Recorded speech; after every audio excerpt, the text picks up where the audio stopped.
嘅前景咧，我自己咧就係有啲擔心嘅。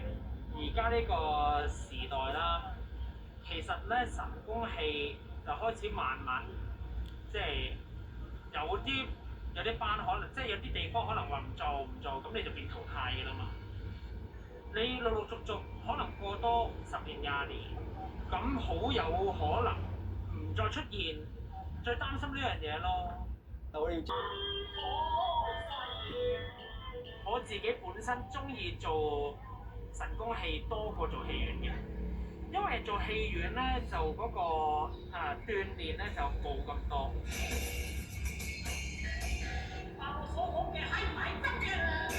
因為神功戲嘅入戲咧係俾一啲新手嘅搖籃嚟嘅，係啦。咁當佢哋去演出嘅時候咧，就會可以做一啲自己唔熟悉嘅戲啊，又或者係做其他啲佢哋可能未接觸過嘅角色。我真係好掛住你嘅衰鬼。第二個疑問就係譚詠麟，佢細嗰陣時咁中意做男蛋，咁中意做甜蛋。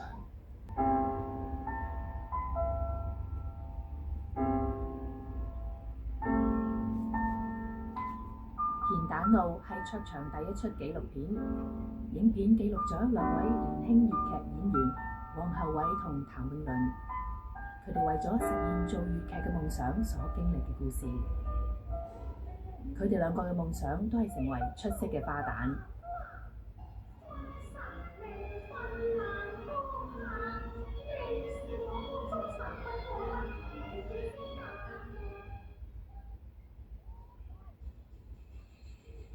黃后偉畢業於香港演藝學院，佢而家嘅工作係推廣同教授粵劇。讀中學嘅時候，佢開始唱粵曲，10年前喺香港校際粵曲比賽獲得冠軍。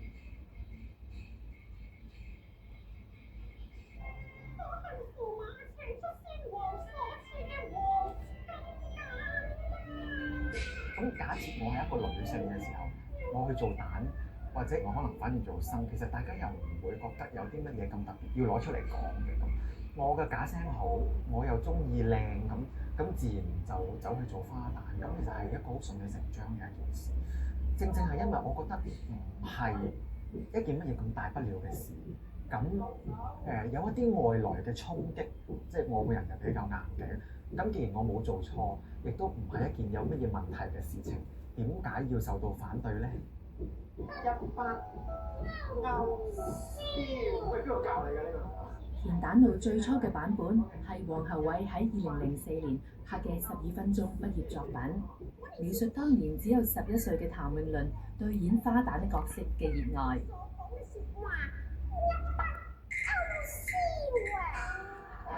羨慕㗎，羨慕㗎。因為咧，因為咧佢已經化妝好靚啦，咁樣咧啲鞋都好靚，同埋咧佢可以做好多身段。講到家人嘅支持，譚詠麟比黃后偉幸運。佢3歲開始學粵劇，因為爸爸同爺爺都係粵劇發燒友。只要譚詠麟開心，屋企人係唔介意佢做乜嘢角色。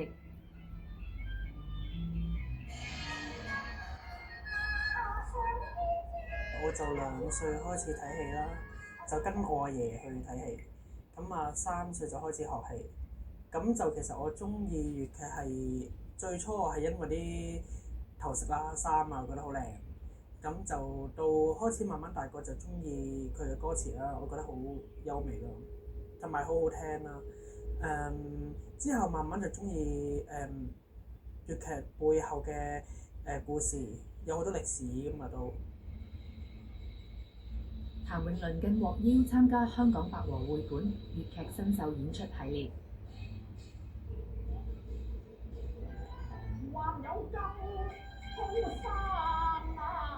其實細個已經想堅持做花旦落去嘅，但係最後堅持唔到，因為要轉聲。咁既然要轉聲，咁不如就索性轉埋做小生啦。咁就變咗一路繼續做落去，做到而家。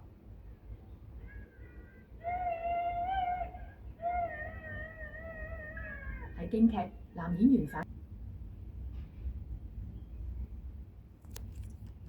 同佢爺爺都係著名嘅花旦，但粵劇嘅傳統好唔同，好少有男演員反串做旦。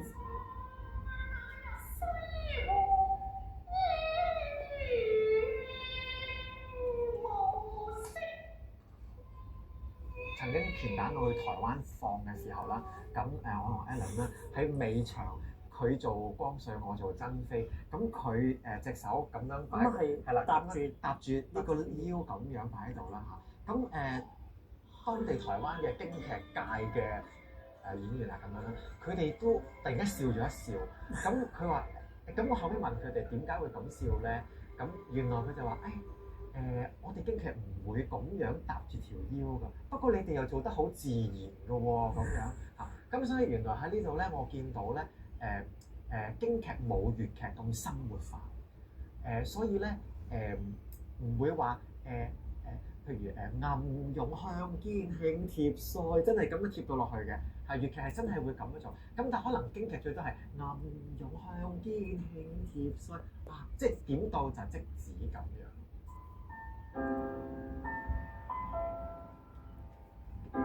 譚詠麟繼續為成為粵劇演員嘅夢想努力，兼顧學業同演出。黃后偉知道粵劇界依然唔接受男演員反串做旦，但佢堅持喺粵劇界發展，做相關嘅工作。乾蛋路喺舊年嘅香港國際電影節首次公演，之後嘅11月再次上映。由於反應好好，嚟緊嘅3月8號會3度公映。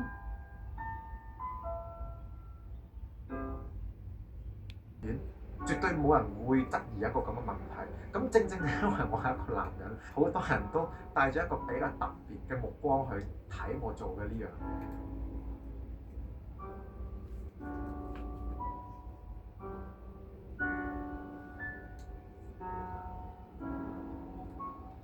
羨慕㗎，羨慕㗎，因為咧佢哋已經化妝好靚啦，啲鞋都好靚，佢係可以做好多身段。今朝我同你喺花田所講嘅説話一筆勾銷啊！佢真係4歲就學戲咁樣，係好難得㗎。佢到而家其實學咗10幾年啦，已經係。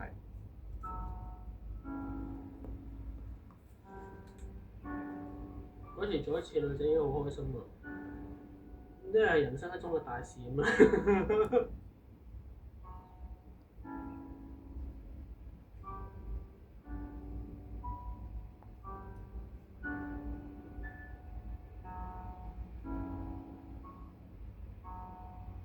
即係你叫我而家做，我真係唔想做。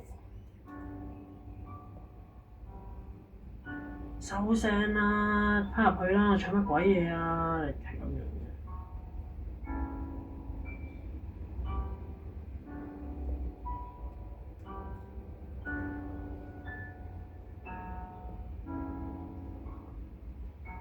佢最唔欣賞我就係去扮女人咯。佢有講過嘅，個樣嘅男人，個聲嘅女人，好核突啊！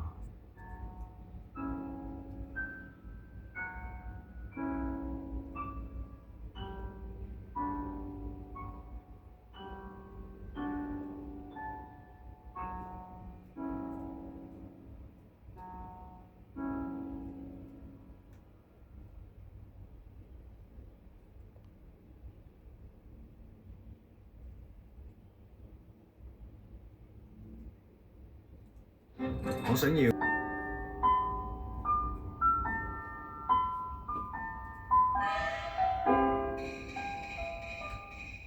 近日，纪录片《钱丹路》在北京文津国际酒店文津轻影放映，举行了观影活动。这部纪录片在去年获得了2012中国广州国际纪录片节最佳音效奖。这次观影活动是这部纪录片第一次在北京公开放映。影片放映之后，纪录片《钱丹路》的导演卓翔与观众进行了深入的探讨，让观众对于影片要表达的含义有了更深刻的理解。那么在音效处理上，这部纪录片有什么特别之处呢？这个小男孩是纪录片《钱丹路》的主人公之一谭咏麟。他从小就梦想长大后成为一名男旦，但随着年龄的增长，他的嗓音没办法让他再唱花旦。由于无法割舍对粤剧的热爱，他改唱了小生。而另一位主人公王侯伟，虽然从香港演艺学院、电影电视学院毕業，卻義無反顧走上了男旦之路。其實換轉我與生俱來，我就係一個女性，我去做花旦，有咁嘅條件，絕對冇人會質疑一個咁嘅問題。咁正正係因為我係一個男人，好多人都帶咗一個比較特別嘅目光去睇我做嘅呢樣嘢。拍攝他們兩個當然是很巧合，因為一個是我同學，然後一個是我同學曾經拍過的小孩。正因為他們是年輕人沒有人認識，但是他們也在努力。而且他們的努力可以讓更多人去投入這個行業。紀錄片《錢旦路》是一部表現粵劇演員生活狀態的紀錄片，粵劇也自然成為了該片的重要元素之一。我覺得這個紀錄片是讓，因為又不能太多處理在紀錄片裡面了，因為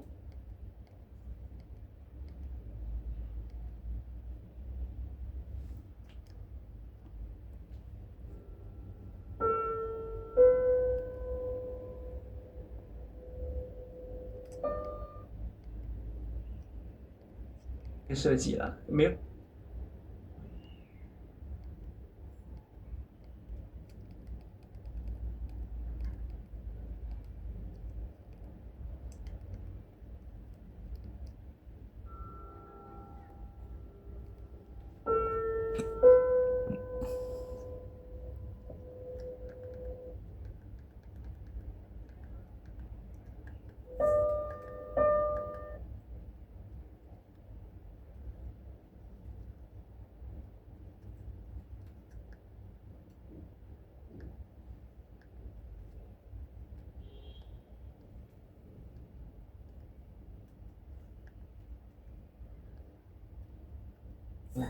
幾十年嚟，香港粵劇都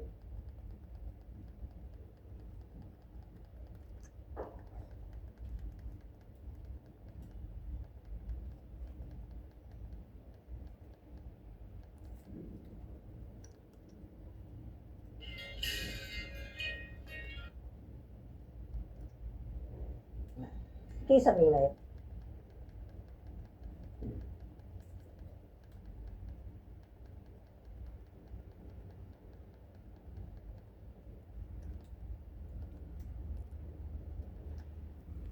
唱嘅、打嘅嚇，咁等佢哋亦都可以去體驗不同嘅演出嘅方法。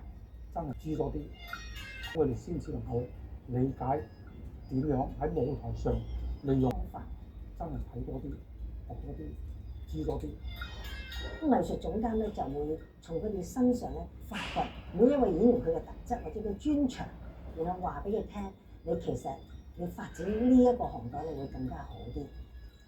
而我哋咧係喺油麻地就將一啲不同嘅戲教佢哋，一啲係舊嘅戲或者係傳統嘅戲，好少演出嘅戲，等佢哋學習多啲，咁我哋先至能夠理解點樣喺舞台上利用我哋嘅粵劇手藝手法去演出嗰個人物。呢個計劃咧，我哋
譚詠麟咧，亦都係我哋青少年訓練班嘅一個畢業生啦。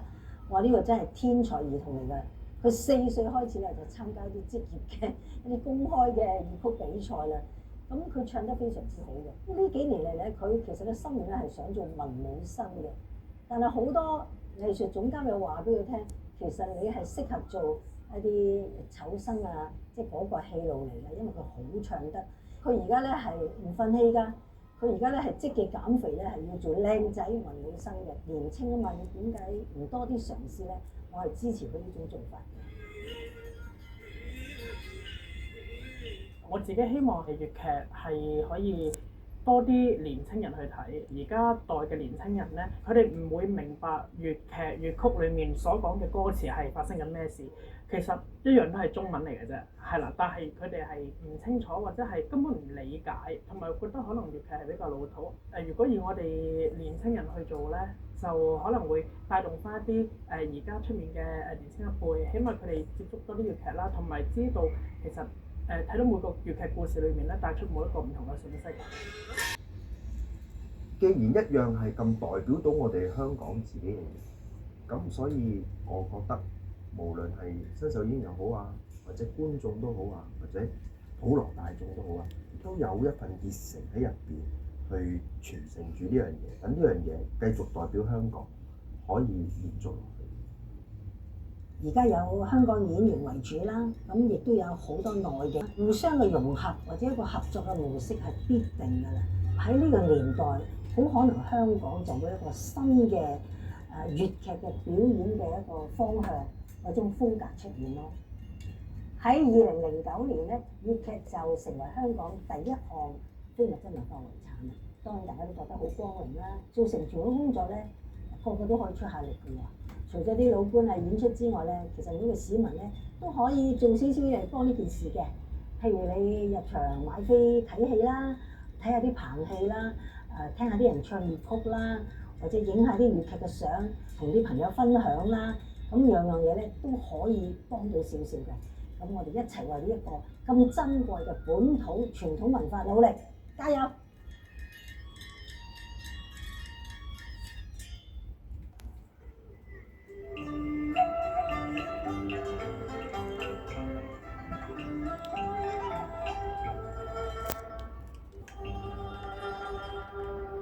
古晚又係橫遮雨，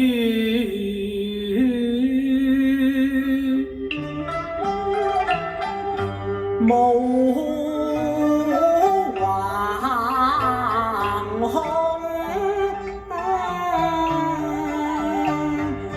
孤山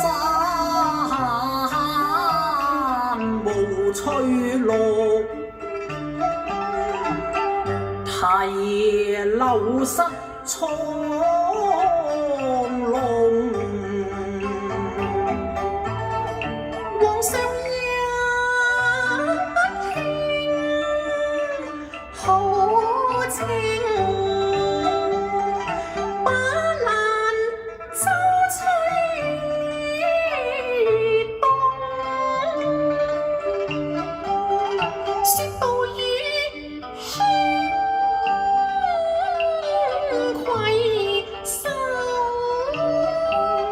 向着黑暗馬前衝，我為真義，萬把心似鐘。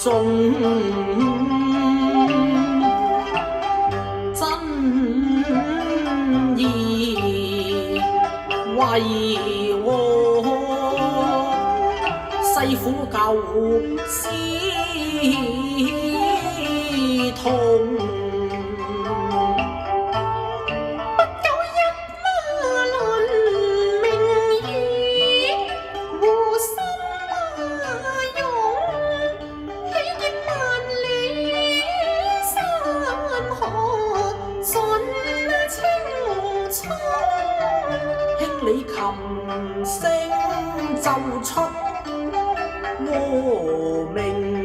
縱夢想方為高唱萬夫紅，擁抱着真意，默默溫馨送心靈深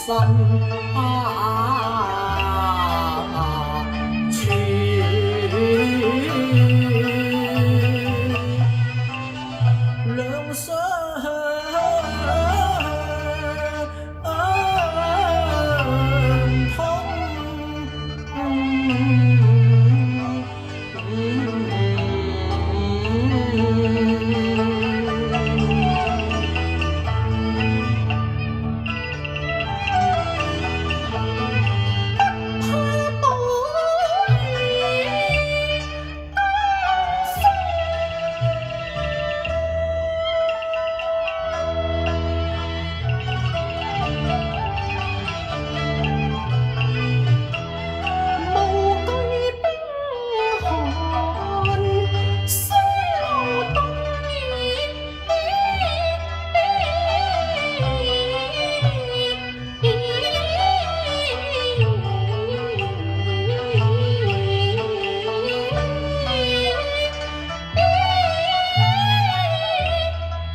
我話道不實為原是美德，你可不信可問問我呢一個實差人高姓大名啊？秀才郎，如此説，請問高姓啊？小姐，請你靜心聽我呀。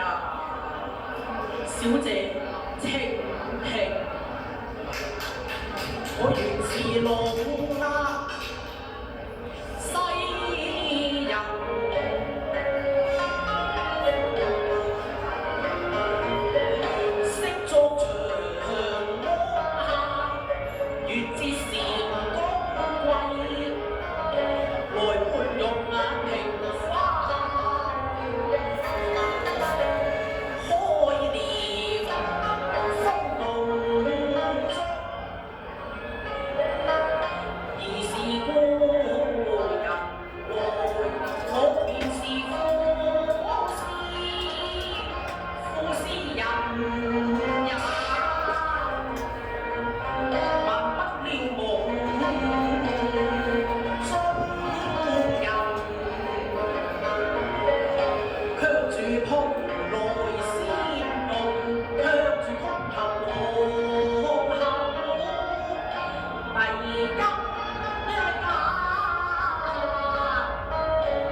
殺科嘅時候咧，咁謝幕就好多掌聲，係咁嗌 encore。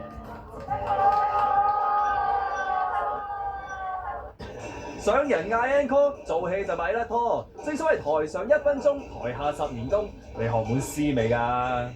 係啦，就咁多啫，大家一定要食得準個頭。哦，今日呢堂咧，主要係教佢哋鑼鼓與亮相。因為做戲個亮相好緊要，同個鑼鼓配合，呢個係每一場戲每一個演員出嚟俾觀眾嘅感覺。阿女咧咁啊，佢好細個我識佢㗎啦，咁咧佢就其實佢係好有小聰明嘅，即係我嘅忠告佢係咁咯。其實佢係一個好聰明，你話俾佢聽好靈活嘅佢，你話俾佢聽佢好快會識，好快記得。就希望佢唔好因為自己有小聰明，就係爭嗰啲咁啫。10年我就嚟咗呢個青少年訓練班，因為亦都係幫阿姐叫到嘅，咁啊話你入嚟讀啦咁樣，咁起碼對你嘅粵劇藝術咧就會有進步。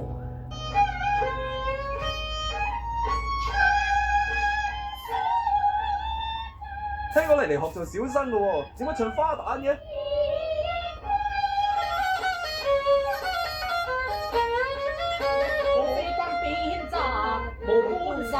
都只為權神光。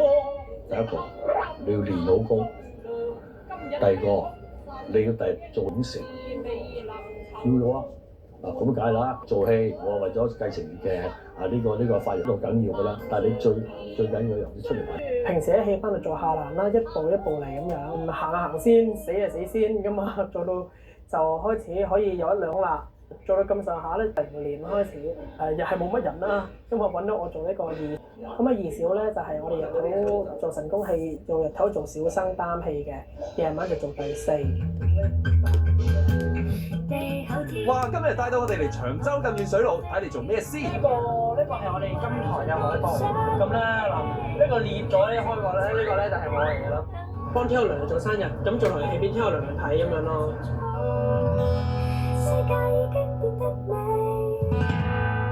嗱，我哋而家咧呢個身處呢個戲棚啦，咁我哋側邊呢個咧係叫虎度門，就我哋每次出場前咧就會經過呢個位嘅。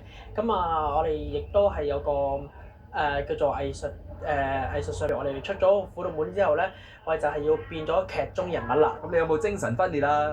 我哋每個演員咧都會自己有一格嘅，我個位咧就喺呢度啦。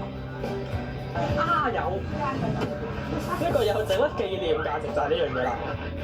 活仔哥係啦，咁咧呢個咧，其實話説咧，其實咧係一個膊嚟嘅。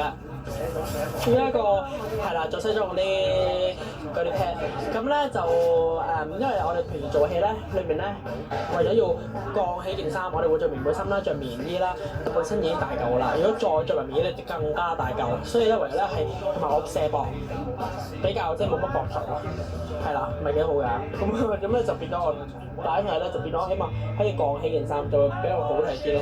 呢樣咧最緊要咧都冇遮住啊！係啊咩做？冇諗到㗎，不過即係見人哋個個都着棉背心係好靚，即係一定要㗎。男仔女仔着去托起佢，佢係靚好多。咁但係咧，佢又周身肉，又派熱，仲有呢一樣嘢。哦，我知包住個袖嘅，係袖包。咁譬如我哋啲衫嘅衫袖咧，就譬如霉啲啊，或者甩咁啲線啊，咁咧我哋咧就會戴上去。咁咧一來可以紮住隻袖啦，同埋二來咧就觀感上好睇啲。係啦，亦都咧呢個係買唔到嘅，因為係佢哋親手做嘅。點講啊？你睇埋每一個人都有驕傲嘅時間啦。咁我初初佢攞到獎啊，咁嘅時候咧都有少少驕傲嘅希望係好好嘅。係一個大家庭咁樣，咁但係即係個別人啊，或者個別嘅朋友啊，咁啊就有人有啲陋習啊，咁貴就唔係咁好咯。其實自己都眉清目秀咯，即係乾淨咯，唔好一笪笪咯，混勻嗰啲粉料。我今日我做咧花蓮大喜。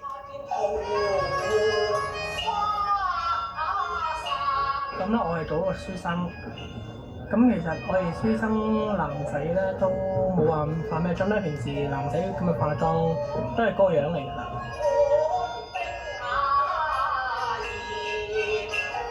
係講一個一個窮書生同一個即係富有小姐，咁佢哋嘅邂逅，咁個妹仔就覺得佢哋兩個好襯啦，咁就配合佢哋咁樣咯。係咪咁鬼大力㗎？咁就為啤個板檔咧，走去大膽地賣冇好過啦！花言法喜入面咧，我有扮女蛋嘅，扮花旦嘅。咁就因為喺套戲裏面咧，我就等我定一定先。花言法喜裏面咧，我有一場係扮花旦嘅。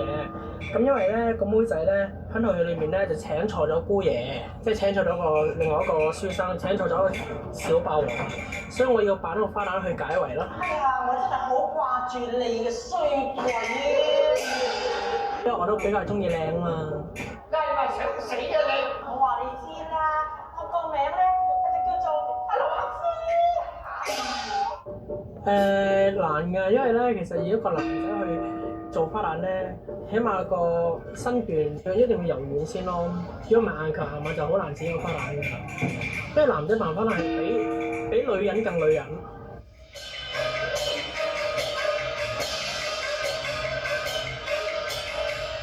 啲辮子，以前女仔去以前女仔嘅頭髮咁樣盤上嚟。呢啲我哋呢啲咧係用桃花，其實係樹皮一種。咁咧我哋浸咗之後咧，佢就會出咗啲膠出嚟嘅，就係以前古人嘅火膠頭。我以前中意做花旦多啲嘅，不過因為轉聲同埋而家冇乜男花旦市場，所以一定要轉做小生咯。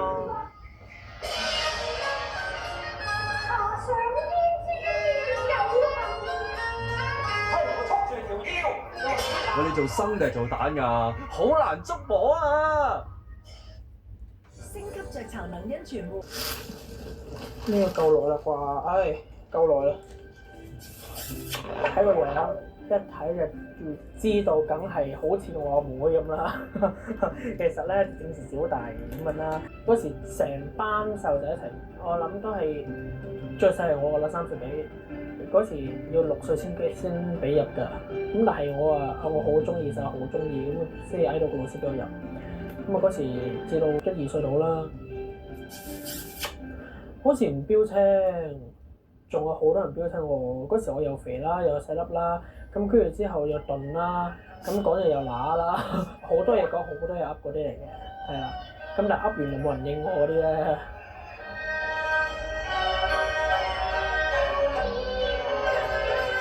初我學粵劇都係因為想做花旦先俾我先學大戲啫嘛。哇！無端沙啦，入咗去之後話用學生喎，幾唔濟啊！因為嗰時咧係冇男花旦嘅啦嘛。咁但係我話我好想學花旦咧，你俾我學花旦啦咁既然係咁嘅，咁啊星期六學生，星期日學旦咁樣咯。如果你話真正響個即係粵劇舞台正式做花旦咧，就04年個班主請我做戲，咁啊俾個機會啦，僆仔得嘅咁樣，咁啊唱做戲做紅娘，肥紅娘。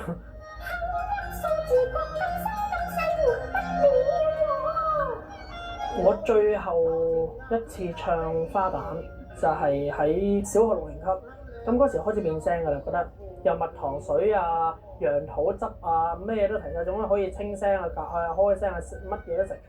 點不知咧，我唱之前咧喺後度試聲咧，仲得㗎喎。點不知出到去唱咧就唔得啦，唱咗2句好緊，唱到中間鬆啲咁嘅時候咧，就又無端有個高音，即係我唱到我話誰能似那月啊，跟住就棘住咗啦，跟住啲人噓晒，啲觀眾噓晒，哇！嗰嘢真係好想即刻翻到佢後台喊。但係 the show must go on 啊，點都要唱埋落去㗎。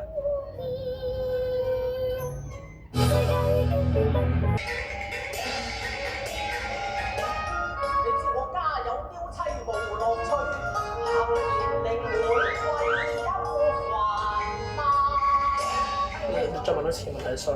佢哋放緊假，咁我自己喺度喺我戲台嘅工作，即係起碼我係做一啲同而家青少年少接觸嘅嘢，咁啊講出嚟，我唔理其他啲青少年中唔中意啦，只會覺得我自豪先啦。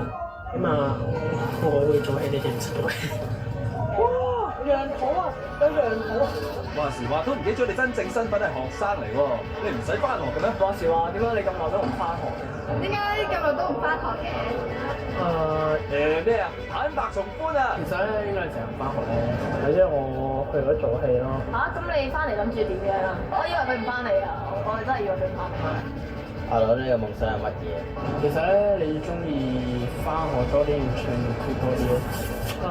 因為我好享受出台嗰一刻有觀眾去拍手掌歡迎我。佢啲功課可唔會追得上？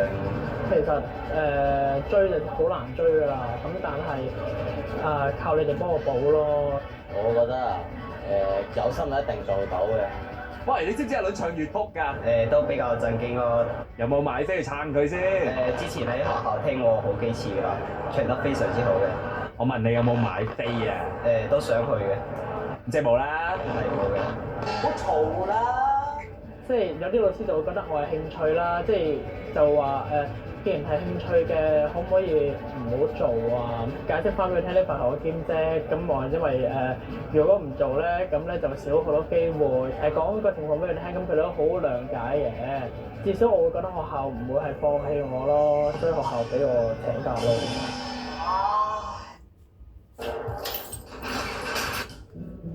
而家呢度咧係我擺戲服嘅倉，咁我啲戲箱咧都會擺喺度嘅，係啦。咁平時如果我要做戲，咁人哋要收箱嘅話咧，就會入嚟呢個倉，咁就係執戲服啊咁樣咯。如果係做呢個下欄嘅話咧，就係着眾人嘅。咁但係如果係自己有位有角色去嘅咧，就係着私伙嘅咯。所以冚唪唥都要自己都要添戲服咁樣咯。人哋俾機會你冇衫，咁就好瘀啦，係咪先？即係佢哋會話冇衫做戲，你仲嚟做咩啊？咁呢個咧就係我嘅裝身箱啦。每一個演員最基本有自己嘅裝身箱嘅時候咧，咁起碼自己有個竇，就唔使跟冇位坐喺度乞衣咁樣。我嗰時未有裝身箱嘅時候咧，出嚟咧就係喺呢啲位度化妝啊，或者踎喺度化妝啊，試過啊。嗱呢個咧，呢個就係我師傅啦，係啦。咁咧就係呢個就係我第一個拜嘅湊生師傅。咁啊，説話就話湊生啫。咁佢以前都做過靚仔嘅，係啦，真係有跪地斟茶㗎。呢件衫咧，係我師傅嘅。咁咧就係起碼超過50年歷史呢件衫，同埋睇佢啲手工咧，係一針一針咁挑上去，咁釘上去嘅。好少着呢件衫㗎啦，因為咧啲線其實都甩甩地嘅啦。若果你夜晚你同主角一齊做戲，若果你着呢件衫太過靚過晒主角嘅話咧，咁就唔係咁好啦，因為你個位置冇咁高。唐日嘅話就係話寧穿破就勿穿錯，因為嗰啲細路仔咁俾人哋讚下兩句都會囂啦，係咪先？咁我哋細個囂嘅時候咧，咁即係覺得我得㗎啦啲嘢。咁係佢一個，因為做師傅嘅，你冇得去唔話自己噶嘛，梗係好嚴厲噶嘛。佢真係句句話到實。你邊句唔得？你啲做手唔得？又冇功底，做戲成個水桶咁樣，即係擺嚟擺去唔定咁樣，即係淨講到咁樣。即係你話喺度，即係原來自己係咁唔掂嘅咁啊，咁你先會的起心肝去繼續去學，繼續去練，繼續去改。如果唔係佢嘅話咧，我到而家都係擺下嘅啫，都係。見有樹佳成連理，情花縱是並頭生。喂，輝哥嚟啦！大細路仔唔好唱歌住。我首先問你一樣嘢，你嗰個銀漢嚇，啊，呢隻腳做咩遞出去先？你對住觀眾幾個鐘頭？最多嘅體型係咪行幾坐先？